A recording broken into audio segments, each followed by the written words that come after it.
Welcome to those of you who are joining us. This is CBAN's State of Commercial Storage in Massachusetts program. We're happy to have everybody on board. We're going to take a couple minutes at the beginning to get everybody settled, and then we're going to go right into the program material.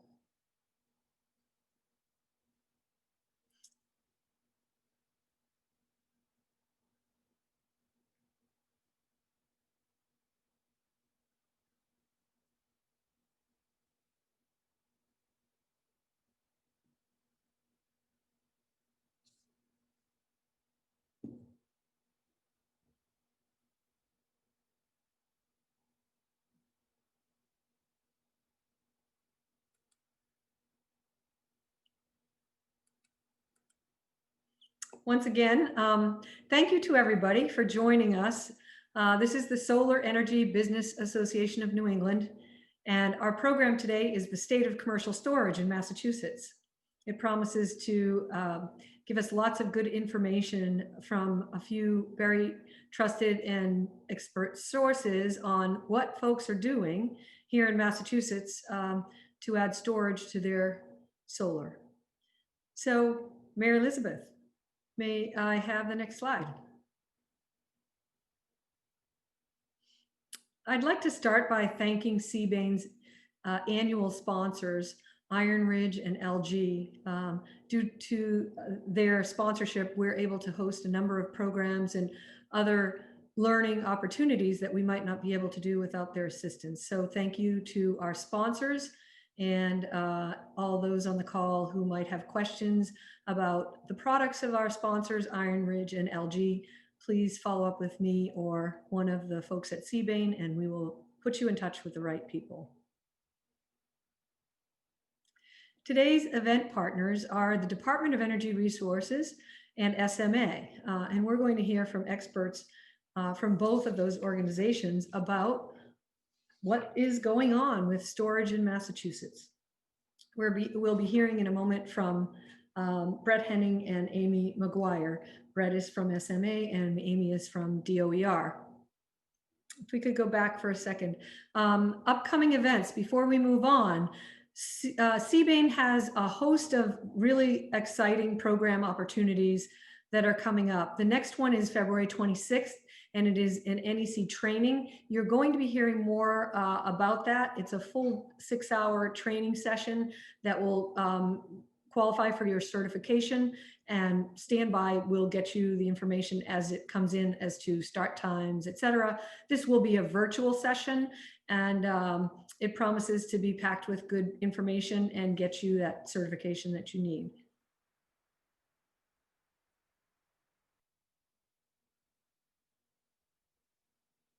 So today's speakers, Brett Henning is a product manager at of the Commercial Products Division of SMA. I'd like to tell you a little bit about Brett right now. First of all, SMA is the US-based, SMA America, excuse me, is the US-based subsidiary of the solar inverter leader SMA Solar Technologies, which is headquartered in Germany. In his role, Brett manages SMA's commercial product portfolio, including the currently available products, as well as the development of new products and introductions. Mr. Henning holds an MBA from the University of California, Irvine, the Paul Merage School of Business, and he has an undergraduate degree in information and computer science, also from UC Irvine. Amy McGuire is the Deputy Director of Emerging Technology at Department of Energy Resources. Amy has lots to her career. I'm going to try to touch on a few things. She's had the opportunity to help lead initiatives in energy resilience, in solar financing, energy storage, electric vehicles, and actually the first in the nation Clean Peak Energy Standard, which we're going to talk a little bit about today. Amy holds an MPA in environmental science and policy from the School of International and Public Affairs at Columbia University, and a BS in Earth Systems, Renewable Energy Resources from Stanford. She's a mother of a 4-year-old and a former professional cyclist and elite triathlete. She's also a passionate home DIYer, so maybe you guys in the breakout can ask her more about that. So thank you to our speakers, and without further ado, I think I would like to turn it over I have a couple quick things, sorry. If you want to ask questions, please use the chat feature, which is on the bottom toolbar of your Zoom screen. You see where that is. Just post your questions there and the speakers will do their best to answer as many questions as possible during this event. Please update your name and your company on your Zoom profile during this call. When we do our breakouts, we want to make sure that we don't put too many people from one company in a breakout room. So that helps. And it also helps you in the breakout room identify what organizations others who are in your breakout rooms are from. So if you could do that, that would be great. And next, we're going to have breakout networking. And for today's portion, you'll be placed into a breakout room that you have to join. There's no rhyme or reason to how it's going to be. Just join your breakout room and there'll be maybe 8 to 10 people in that room. You'll be able to have a little bit more conversation instead of just simple presentation to you. So please just join the breakout when you're prompted, and it will be a short breakout and we'll be coming back after each one.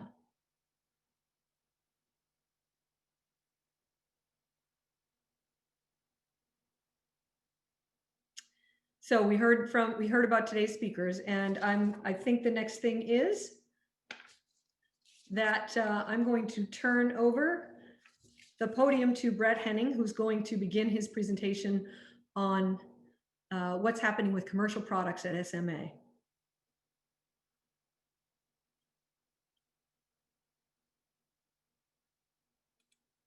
Unmute. Okay, I am unmuted and now I'll share. Hi, everybody. Thank you, Kathy, for the introduction. And let me run the presentation. And can somebody confirm, are you seeing my screen at this point? We cannot see it yet, Brett. You're rare. Give me a moment. Here we go.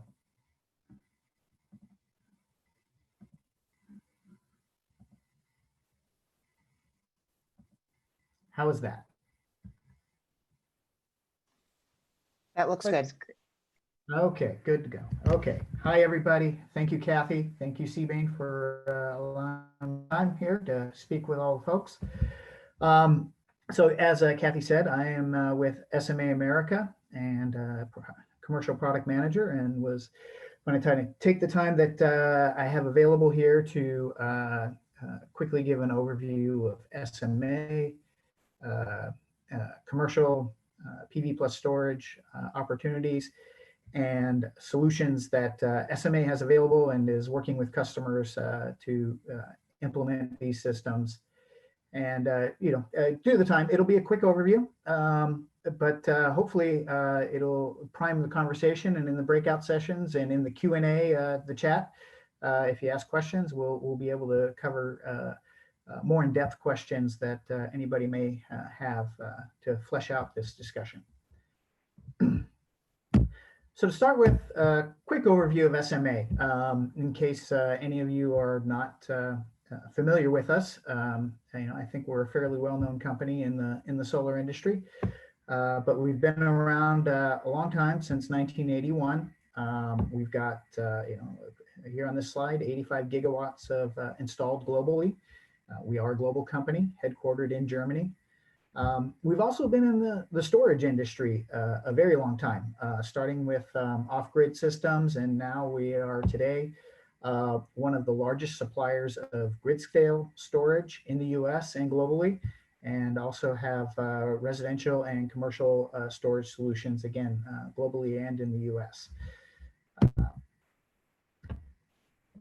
I won't spend too much time, but again, re-emphasizing that we've been around, been doing the solar thing and the storage thing for a long time, have a lot of product innovations over those 30 odd years that we've been in this business. We work with a lot of partners as well. So, and again, leveraging our global presence, we've been able to accomplish many things, working both as a global company ourselves, but also leveraging cooperation and partnerships with other similar companies. Lastly, what are we known for? We're known for highly reliable, German engineered, highly reliable, comprehensive systems. So again, we're working in residential, we're working in commercial, we're working in utility scale systems, and we're also very present in off-grid, microgrid systems as well. And we've won lots of awards. So this will all be in the slide deck. If you're interested in those, you can see those more. So let's move in now to PV plus storage solutions. Got some slides here. A lot of the pictures you'll see are an installation that's actually in Arkansas that is utilizing our PV inverters and AC coupled storage from a partner of ours, Dynapower. So it's a good example of types of systems that might also be implemented in Massachusetts and throughout New England as well. So what are we talking about with distributed generation, commercial PV plus storage? A lot of the press, a lot of the news, and frankly, a lot of the what you hear about the megawatts and gigawatts that are getting installed in the North America and globally these days is what is really grid scale storage. So utility scale storage is stuff that's being connected directly to the grid. And there's a lot of similarities, but there's also unique differences when we talk about commercial storage. And the key difference with commercial storage is, it's being installed for the benefit of a customer, a utility ratepayer. And whereas with grid scale storage, the motivations are, helping support the grid and stabilize the grid and provide better integration of renewables on a large scale. With commercial storage, what you're looking at is, essentially, how can we lower a customer's electric bill, frankly? You've got a customer there, and what they're looking to do is to use renewable generation coupled with storage to get a lower electric bill, gain some cost certainty around their electric bills. And very often also a very hot topic nowadays is also backup or resiliency power as well. So the objectives are a little bit different than what you would see in a grid scale system. And when we talk about commercial, another key thing to understand is, in the solar world, we use that term commercial as a very broad umbrella to cover a lot of different entities. So there's, of course, commercial and industrial companies and facilities, but there's also a lot of customers that are municipal entities. So water treatment facilities is one where we're seeing a lot of activity, in particular with PV and storage. So it's a facility that has a lot of energy demands, and so it's a place where municipalities can, really leverage the value of renewable energy and storage to lower the electric bills that they have from those facilities. We also see school districts and again municipalities implementing large-scale storage, PV plus storage systems to offset the usage of school districts and municipal office buildings. A lot of times that involves a kind of a virtual net metering setup where they can do a large PV system setup and apply the generation from that to the usage and the metering from several different buildings or several different schools. And then the other area, and that's often lumped under commercial, is community solar. Where it's a little different. It is solar and it's built and customers can subscribe to a community solar program and the generation offsets their electric bill. But the user of the power isn't directly coupled to the PV generation system, right? It's the PV generation system is out there, it's feeding into the grid, and then through again, kind of a virtual net metering billing arrangement, generation is applied to multiple customers' electric bills. But we are seeing a lot of interest, particularly in Massachusetts, on using energy storage in these community solar systems because of a standard like the Massachusetts Clean Peak Standard that Amy will be talking about later. And also there are, energy storage adder incentives in the community solar program in Massachusetts. So seeing a lot of interest there in how to implement and leverage storage in community solar installations. So let's look briefly at, installing commercial PV on its own, which we've been doing now for a decade or more in Massachusetts and elsewhere in the US. And certainly there's a lot of benefits to that. It's become a very attractive solution for a lot of folks. Mainly it's, coupled with net energy metering, it's a way for a customer to generate their own power and basically offset their usage and lower their electric bills and get some cost certainty on their electricity bills. And it's been a great solution, and it definitely a lot of customers have been able to leverage PV on its own to realize a lot of benefits. But we're getting to the point we see the limitations of PV on its own. And generally that, the limitations, if I were going to summarize them all in one, is with PV on its own, you can't control when your generation is occurring. When the sun shines, the system generates power. When the sun's not shining, it doesn't generate power. So, for a commercial customer, if they may have demand peaks that occur, during the shoulders of the solar production, so the solar can't completely offset those demand peaks, and if they're paying demand charges, that could be financially significant to them. And there's also, time of use rates where, again, the solar production may not directly coincide with when the highest electric rates are for that customer.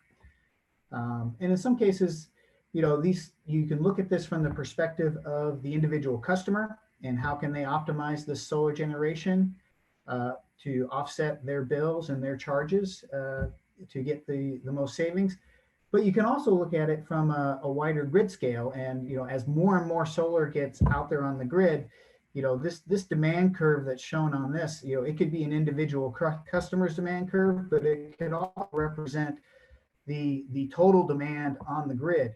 And this is why the Department of Energy Resources in Massachusetts and other state entities throughout the US are coming out with incentive programs to try to incentivize customers to manage their demand and also manage their distributed energy production to flatten this curve out more and offset more of the peak power that was been pushed out to the afternoon, with solar generation being more in the middle of the day. So with adding storage to your PV system, one of the main use cases, especially here in California, that's where I'm based, we see is demand charge reduction. So where customers are paying not just for kilowatt hours that they use, but they are also paying a demand charge, which is a kilowatt rate based on what their peak demand is for any given period, usually a month.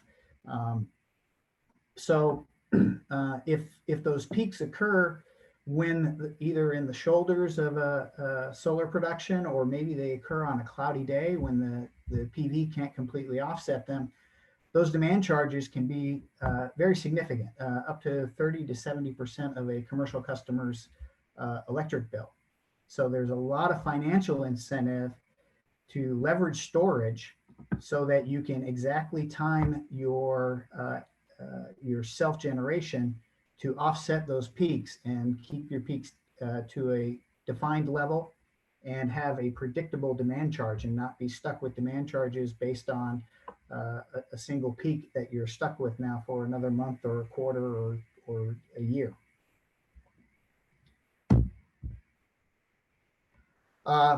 Second use case that we're seeing a lot is time of use energy shifting. So where, again, utilities are implementing time of use rates and pushing out the highest rate time frame further and further out into the late afternoon and evening, because there is so much solar generation on the grid that they don't need more generation during the day.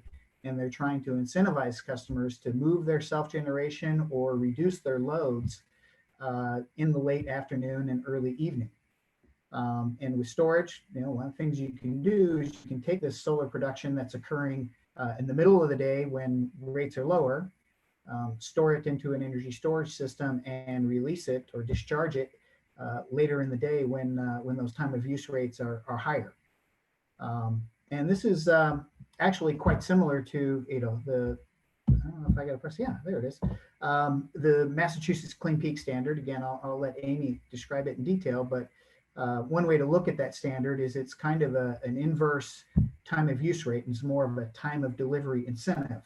But the objective is the same, to incentivize customers to store and discharge their power when the utility or when the grid most needs it, so that there's not so much power available in the middle of the day that you end up in a negative load situation, and you can offset the power later in the day when it's needed.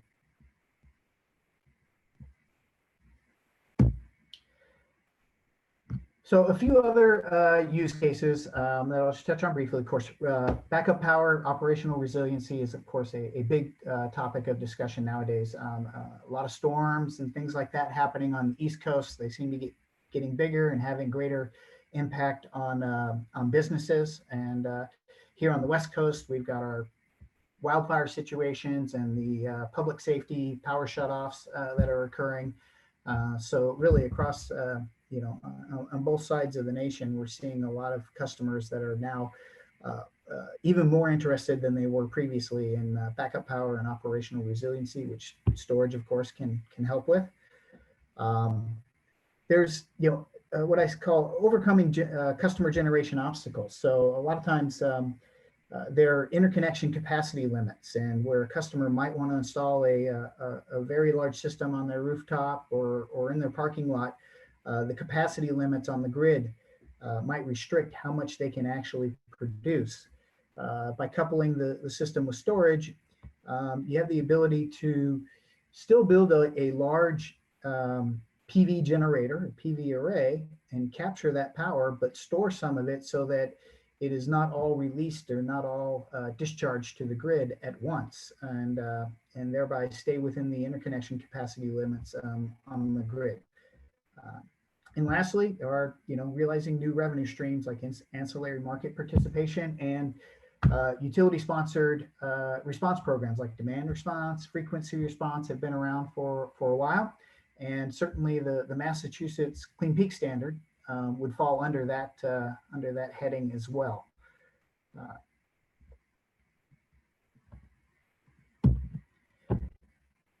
Now I want to talk about a couple of different ways to implement PV and storage. First is AC coupled storage, and this is where you build a PV system like you would build any PV system that we've been building for a decade now, and you couple that on the AC bus, on the AC side of the customer's interconnection, with an energy storage system. Both systems are designed to be grid interactive. So because they're both grid interactive systems and certified and listed for grid interactive interconnection, there's not a lot of interdependency between them. You can choose the PV system that you want, optimize your PV system, choose the best PV inverters and equipment that you need, and likewise choose the best storage solution, most cost-effective storage solution for your customer. And couple those systems without a great deal of concern about whether they're going to work together, because they're both grid interactive systems. They're designed to work with anything else that's connected to the grid, whether it be HVAC systems or EV charging systems or a PV system and a storage system. So what you get from an AC coupled system is a great deal of flexibility. In terms of siting is really important, especially where we're talking about commercial systems or on a rooftop or in a carport. It's not really convenient to stuff your storage onto your building roof or out into your carport parking structure. You generally want that somewhere behind the building near the electrical room and where the interconnection is. So it gives you the flexibility to put your PV system on the roof, put your PV system on a carport in the parking lot, and locate your storage system where it makes more sense to put that storage system. Um, Scalability, again, it's because there's not a lot of interdependence between the two. You can size your PV system as you need it, size your storage system as needed. Certainly future expansion, maybe they want to build a PV system today, but they want to leave their options open to maybe add storage in the future. Well, as long as you're planning for, again, a grid interactive storage system, it can be AC coupled at any time down the line that you like. So the real benefit is that, even though they're independent systems, they can still be, with the use of power control systems, integrated and coordinated to a great degree, so that the PV system operation and the storage system operation are coordinated in a way that fits on your interconnection and serves your customers' needs without a high degree of technical dependency and worry about whether they're going to behave together and play well together. So the next option is the DC coupled storage, and this is there's a lot of interest in this, and it's certainly a good solution, we feel, for large scale systems that are directly connected to the grid. And we have some solutions for that. But so we see a lot of interest in DC coupled solutions for, again, utility scale systems and also community solar systems as well, which tend to be a little more like a grid scale system in that they're directly connected to the grid. And again, the customer loads aren't directly tied in at the same point of interconnect. The main interest here and the main advantage that customers are looking to leverage in this setup is what's known as DC clipping capture. So they drastically oversize their PV array, and when the PV inverter is at its maximum output capacity with the available energy from the PV array, then some of that, the PV generation capacity can be offloaded through the DC-DC converter into the storage device and stored for later. And then when again, as the sun goes down and the PV generation drops, that stored energy can be discharged back to the PV inverter and out onto the grid to maximize the amount of power that's actually generated to the grid from that PV array. Another benefit that people are seeing with this, in a lot of cases, especially in Massachusetts, it's taken a long time for companies to get their interconnection agreements from the utilities. In some cases, more than a year, up to 2 years, to get their interconnection agreements. And some of these storage incentives have come along since those applications went in. And so using DC coupling is a way to take the interconnection agreement that they've already got based on this PV inverter and put storage behind that PV inverter and get some of the incentives and the advantages that are now available for PV and storage without changing the nature of their interconnection, which was established based on this PV inverter. So it's certainly at this point in time, another key advantage of a DC coupled solution. The key thing to be aware of here is that with a DC coupled solution, these two devices need to be very highly integrated and qualified by the manufacturer, or as the case may be, both manufacturers, that they're going to play well together. Unlike grid interactive devices that are coupled on the AC side, where it's well defined how those devices should interact with the grid, on the DC side, things are a little more, shall we say, proprietary. So in manufacturer A's PV inverters may control the DC side bus differently than manufacturer B's.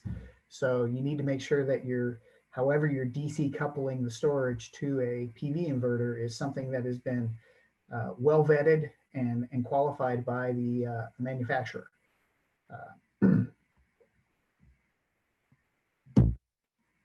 So whichever way you go, best practices choose a system that's flexible, scalable, because as you go from customer to customer, you want a solution that's going to fit multiple customers' needs.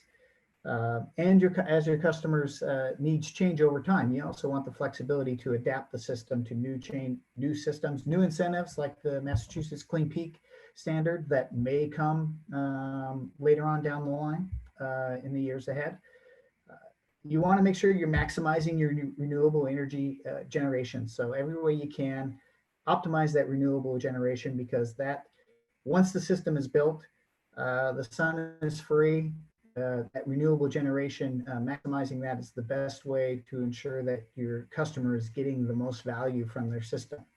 Have a capable and adaptable energy storage solution. So you want to make sure that the storage solution you choose is going to serve your customers' needs now and in the future. You shouldn't box, the incentives and the use cases for storage are changing rapidly. And so the incentives that you have today may not be the same incentives, or you may have additional incentives that you can take advantage of 1-2 years down the line.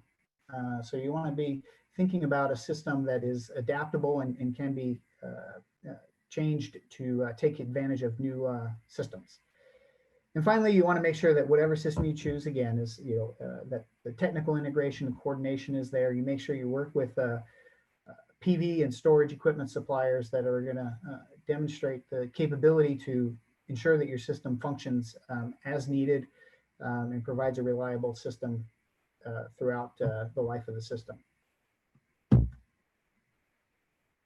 I'm going to wind things up here, just kind of showing what we have and what we recommend for customers looking for commercial and large-scale PV plus storage today.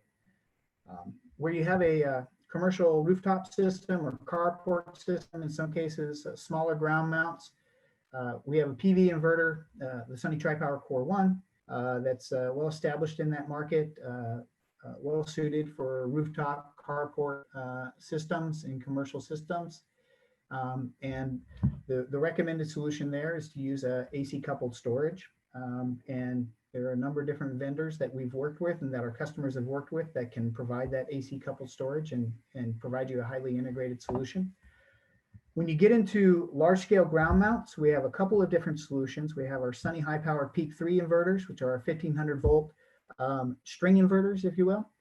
And there again, we recommend, especially where these systems are co-located with customer loads and interconnected through a customer's commercial interconnection, that AC coupled storage is the best solution we feel there. And we have a close partnership with Dynapower in providing storage solutions that are well matched with the Sunny High Power Peak 3 inverters for providing PV plus storage there.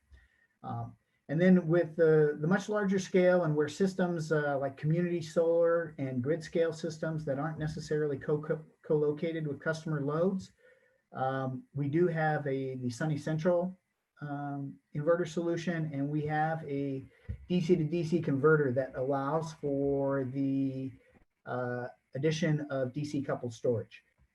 And that can be done in the initial project build, or it is something that can be added later. So again, if you have a customer that's thinking about they might want to add storage down the line, this is a good option as well with the Sunny Central Up. You'll notice that this is an inverter that starts at 2.5 megawatts. So it's really, and goes up to roughly 4.5 megawatts in power for one inverter. So it's a large scale solution. And so that's another factor to think of in there. So with that, I don't know where I am time-wise. Hopefully I'm on time. I'm going to wind up with a poll that I think Mary is going to put up. And while she's doing that, and while you all answer that question about whether you're looking for, or you feel your customers are looking for AC coupled or DC coupled solutions, I'll take a look in the chat and see if there's any questions I need to answer. Thank you, Brett. There are some questions for you in the chat. All right.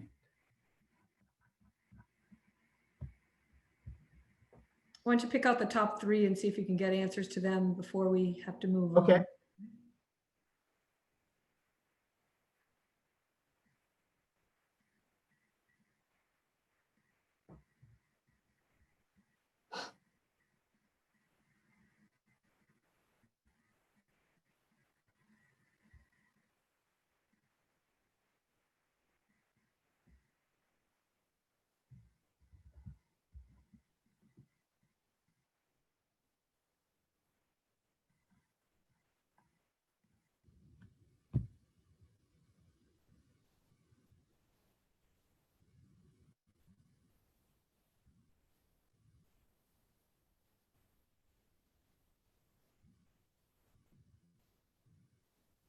Do you see the questions, Brett? See them, and I'm kind of looking through them and seeing, trying to get a quick overview of what they all are. But I guess I'll start answering here. So I see the survey results. So it looks like it's pretty well split between people that are interested in AC coupled and people that are interested in DC coupled solutions, or both. So that's good. Definitely in the breakout sessions, look forward to talking to folks more about what they see their needs are or their customers' needs are. So first question, this is from Kathy, in fact. How much storage setup, how much space do I need for the storage setup of a 500 kilowatt system? So I'm assuming we're talking about 500 kilowatts of storage. There's a lot of different solutions out there. I don't have an exact answer, but I would think roughly on the order of, based on solutions that I've seen promoted and advertised and implemented, roughly on the scale of a 20-foot storage container. That sounds about right. And a lot of these things are integrated in a storage container, so that's kind of where I use that as the metric, if you will.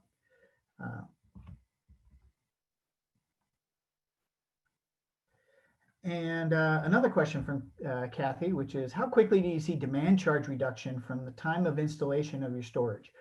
I think demand charge reduction is a great application because it's really easy to get return on investment quickly on that. It does depend a little bit on the utility rate schedule and how long, a peak in demand will persist in being the peak that sets your demand charge.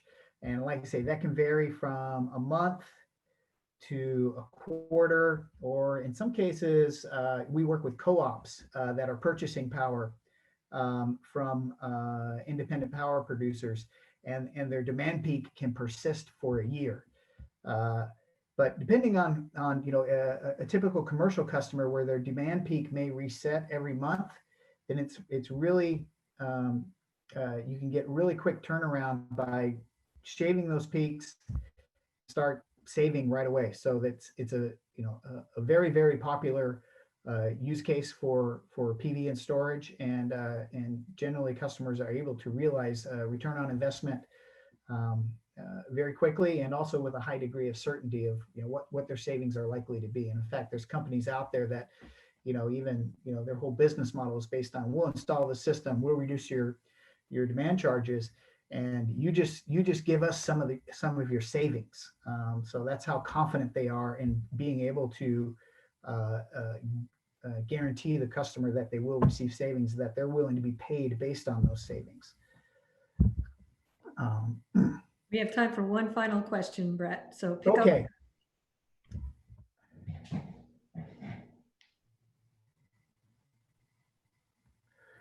up. I want to choose somebody else. So it says, are you running into difficulty with utility interconnection of storage behind the meter, 500 kilowatts? This is from Liz Argo. The expense for the islanding is beyond town's resources. Any comments? So no resilience islanding for DC couple.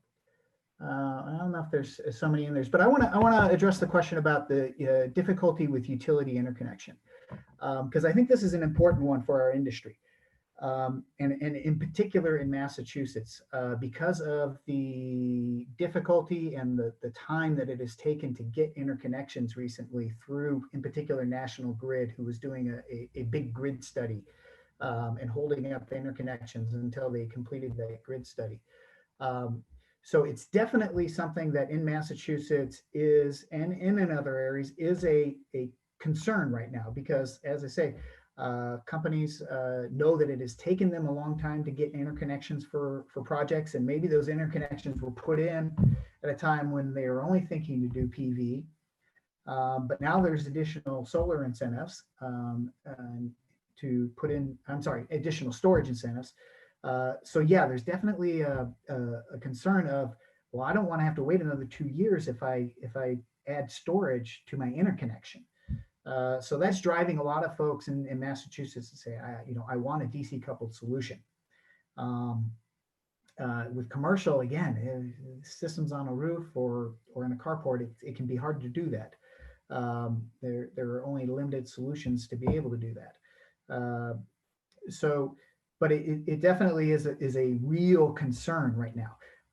But what we see developing in the industry is a migration or a change, evolution to where utilities are going to change the way they look at systems, from just looking at the straight nameplate capacity of the inverters, whether they be PV or storage that are interconnected.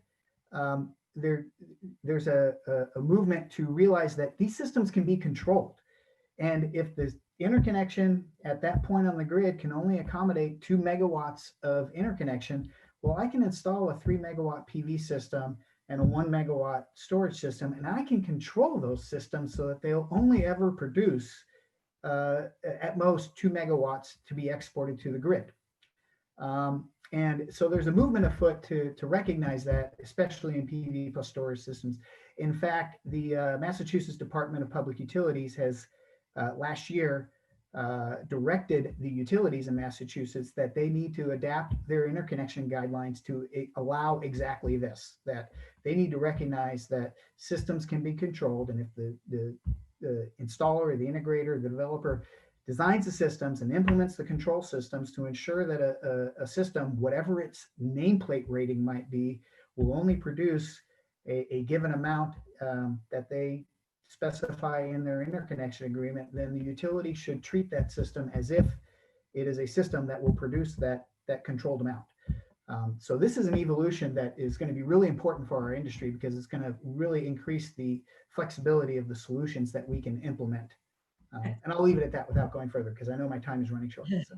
I'd like to again welcome and express my gratitude for Amy McGuire to be here and help educate all of us about what's happening at the DOER in terms of Clean Peak Standard.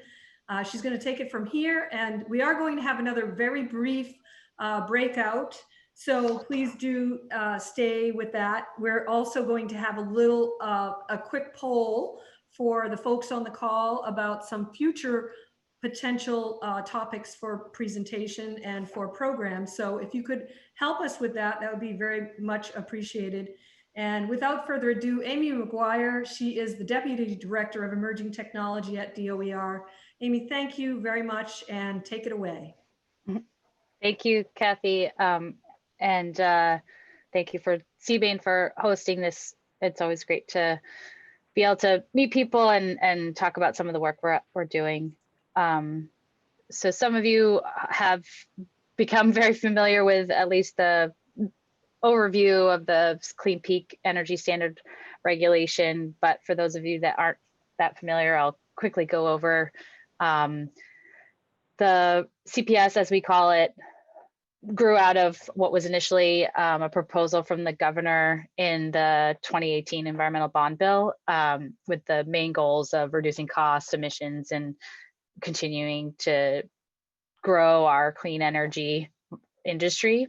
And just as a sort of high level, the way we've designed the Clean Peak is to really model our other portfolio standards. I think it helps with the industry with familiarity, and provided a good framework to start with. So essentially the portfolio standard, or the Clean Peak Energy Standard, establishes an obligation on electricity suppliers, and they need to meet that obligation annually by purchasing Clean Peak Energy certificates, CPECs, we call them, or paying an alternative compliance payment.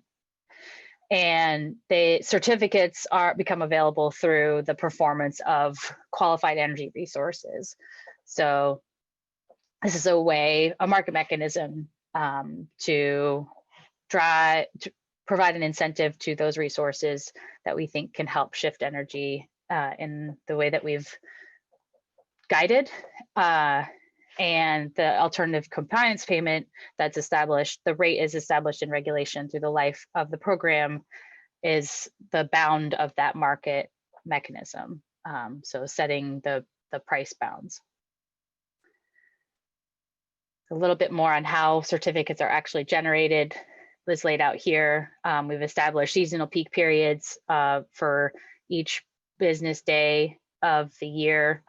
Varies. There are 4-hour periods varying by season, the four different seasons. And then there's also an actual monthly system peak that can be targeted for a higher value of certificate, or a higher number of certificates.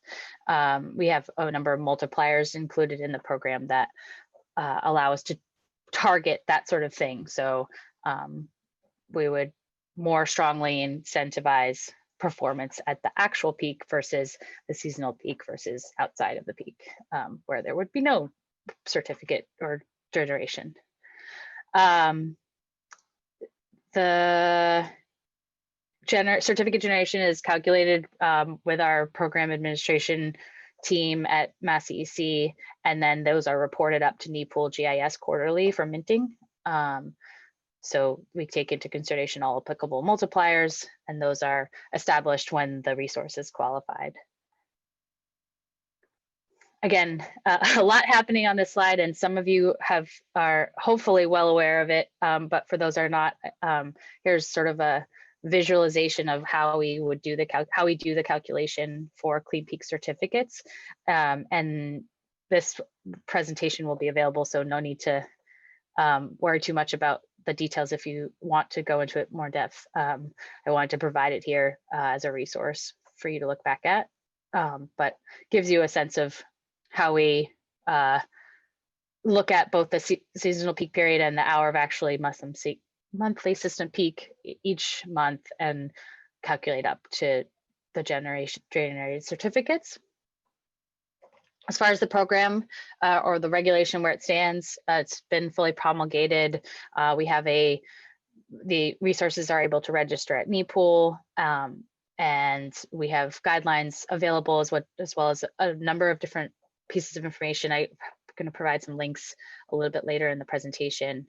There's guidelines around eligibility, for example, and we've also launched our application and reporting platforms now, and we're able to qualify 17 resources in December that will be minting our first certificates in this period between January and April. April being the close of the 2020 minting periods. For our next steps around the regulation, I'll talk to this a little bit more, but certainly continuing to qualify resources, of course, and then looking at long-term financeability for new resources with our CPEC procurement process. So that's a big next piece, is working with the EDCs on that. And again, I'll talk a little bit about that in a moment. But first, I did want to walk through the actual application process for those considering participation and wondering how to go about doing so. We do have all of this information on our website, so I've provided the links here, but verifying your own resource eligibility, of course, is important. There's a NEPOOL registration process as well as a PTS, the Mass EC's existing production tracking system. The resources do need to be in that database. And then there's what we call the statement of qualification application, which would allow DOER to review and approve resources eligibility and make sure we have all the information we need. Once a resource is approved, you'd move on to registering to report your data. And that process is outlined here. We do require, our reporting requirements include the use of an API, so manual reporting, but we instead will use automated system that we hope will not only facilitate the transfer of 15-minute interval data across 8760 time periods, but also reduce error and make the whole system work better. There are some steps to register for reporting, but for each individual entity that will be doing reporting, it's a one-time process. So as we go forward through the life of the Clean Peak, we'll have smoother and smoother processes. To the resources that we've qualified so far, this list is now live on published on the DOER website, so you can dig into it. This is just a snapshot. There's a few more fields to look at if you're interested. And I have a little summary slide next to kind of go over what we saw come in the first year. And I'd say we're quite pleased with the range of resources, the geography and the size. And so it was very exciting to see that a number of different types of resources and configurations of installation were able to, find that the Clean Peak would be appealing to them from presumably a financial perspective. So on that, like I said, we had quite a diverse set of technologies that are participating in this first qualification round of this first, not really rounds, but the first qualified resources. So energy storage certainly was dominant as expected. So there was qualified energy storage and what we call demand response, energy storage as demand response. So those resources made up quite a number of and quite a capacity of the total. But we did see some RPS resources, solar, wind, and anaerobic digesters. So that was quite interesting. And like I said, a range of sizes and a range across the Commonwealth of geographic distribution. The research, while all of these resources have been qualified in the program, none have generated certificates as of now, but they, as I mentioned earlier, they will be generating them through April. And all of these resources did meet the requirements to generate backdated certificates through 2020, or either from January 1st, 2020, if they were installed prior to that in 2019, or from their commercial operation date. So we should see a good volume of certificates in the marketplace this year. As I touched on earlier, we do have some next goals for the Clean Peak Energy Standard, definitely to continue to qualify eligible resources. We want to focus on the resource and geographic diversity as much as possible. Resilience is certainly top of mind, and we do like to highlight the fact that there is a multiplier targeting energy resilience within the regulation, as well as performance during actual monthly system peak. Those both have big bumps in the multipliers to provide focus on those.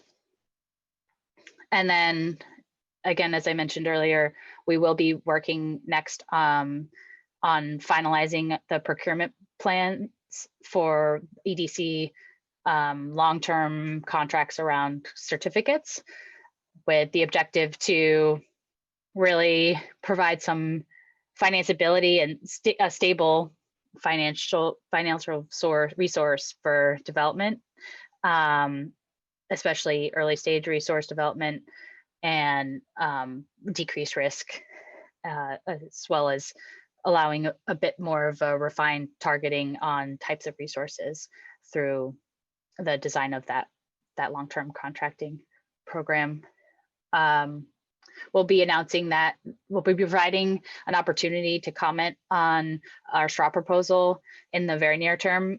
This month, I think we will be going live with the proposal and opening it for questions, providing answers on those, and then with extended comment period. So we'll be looking for a lot of public feedback on how that procurement process rolls out.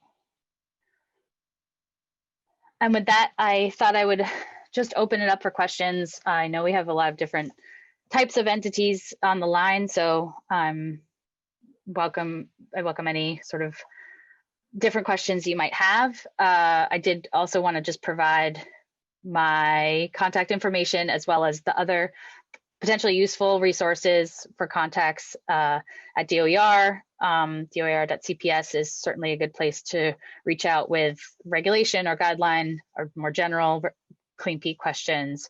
The PTS at MassEC is very useful for registering with the PTS, but anything as well as the reporting platform. And then CADMIS is our consulting team that is assisting us with reviewing applications. So if you have specific application questions for Clean Peak, that's where you would go to find them.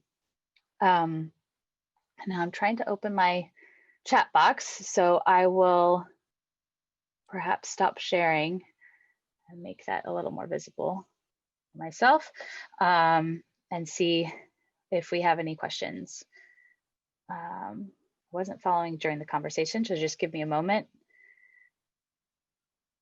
I see, is the monthly system peak the NEPL peak or the interconnected IOU peak? We use the ISO New England monthly system peak, and we report it retrospectively, and then use that in our calculation. So you can see I think we have through November published on our website at the moment. I don't know if I'm at the top there, but let's see.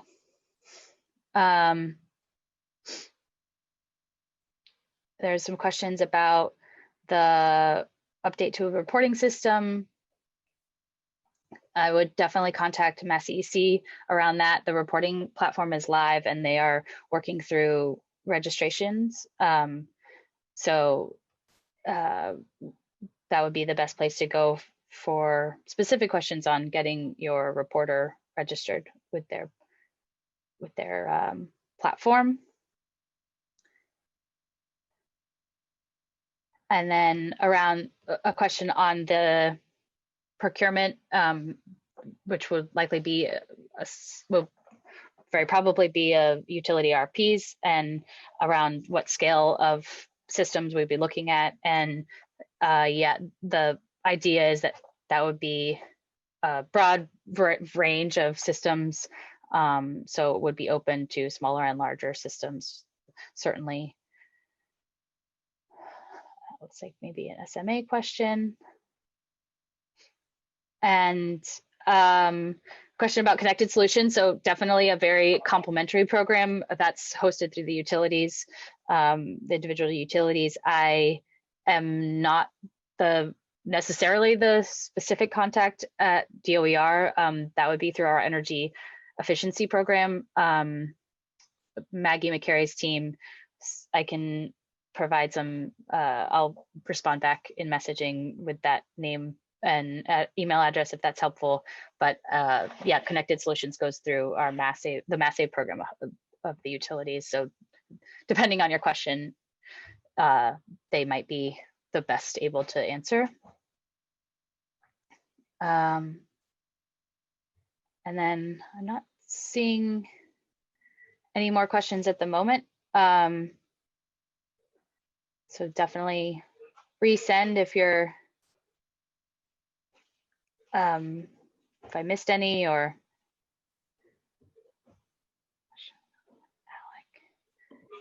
That was great. Thank you so much, Amy.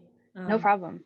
really informative, and especially the contact information. I know everyone appreciates not having to go and dig that up somewhere, right? So, Yeah, definitely. And please take advantage of the links on our website as well. We're trying to provide as much information as we can about the program because we know it's new and somewhat complicated. So yeah.